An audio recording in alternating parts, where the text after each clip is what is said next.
ছোট থেকে দেখে আসছি, বা বিভিন্ন সমাজে, প্রত্যেকটা সমাজে এরকম হয়, ঈদের দিন ইমাম সাহেব এবং মুয়াজ্জিন সাহেবকে বসায় রেখে তাদের জন্য টাকা তোলা হয়। তোলা হয় না? কথা বলেন, হয়নি? মানে ডুমা একটা দৌড়ে টাকা তোলে, ইমাম মুয়াজ্জিনের জন্য টাকা, ইমাম মুয়াজ্জিনের জন্য টাকা, বলে না? আচ্ছা, ইমাম মুয়াজ্জিন কি এখানে ভিক্ষা করতে আসছে আপনাদের কাছে?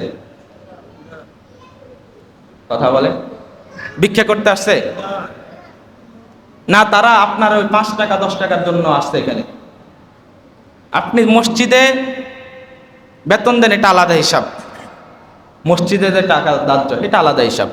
এটা মসজিদের কাজে খরচ করে, বা মসজিদের আসবাবপত্র, মসজিদের যে খরচপাতি আছে এগুলো বহন করে আপনার ওই টাকা দিয়ে। এই যে আপনি ইমাম এবং মুয়াজ্জিন সাহেবকে, দুইজনকে বসায়া, খতিবকে বসায়া আপনি তাদের জন্য টাকা তুলতেছেন, এটা তাদেরকে অপমানিত করা হচ্ছে না? হ্যাঁ, আমাদের এখানে একজন ভিক্ষুক আসলে কি করি আমরা? ওনাকে জন্য কিছু দান করেন, হ্যাঁ ওনার জন্য কিছু দান করেন, ওনার জন্য কিছু দান করেন, এভাবে বলি না? তাহলে এটার এটার মধ্যে পার্থক্য রইল কি বলেন? এজন্য আমি অনুরোধ করব, এবার থেকে অন্তত আমি যতদিন আসি এরকমভাবে টাকা তুলবেন না, আমাদেরকে লজ্জা দিয়েন না, আমাদেরকে লজ্জা দিয়েন না। আচ্ছা বলেন তো, আপনি ধরেন না আমাদের হাজী সাহেব, ওনাকে দাঁড়া করাইয়া আমি বলতেছি ওনার জন্য কিছু টাকা দেন, টাকা দেন, টাকা দেন, এভাবে সবার কাছ থেকে আমি 10 টাকা 20 টাকা তুলে ওনারে দিতেছি, তাহলে উনি একজন হাজী বা এই সমাজের একজন মাথা, ওনারা আমি অপমান করতেছি না?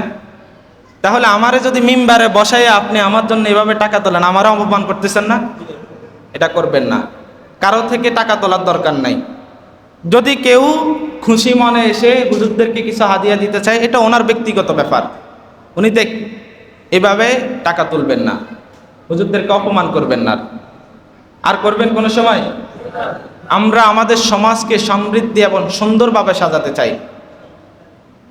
আমরা চাই যে অন্যান্য সমাজ যেভাবে চলে, আমাদের সমাজটা ব্যতিক্রম চলবে, সুন্নাহ অনুযায়ী চলবে, আদর্শ দিয়ে চলবে। এটা পারবেন তো করতে? ইনশাআল্লাহ। আল্লাহ পাক আমাদের তৌফিক দান করুক।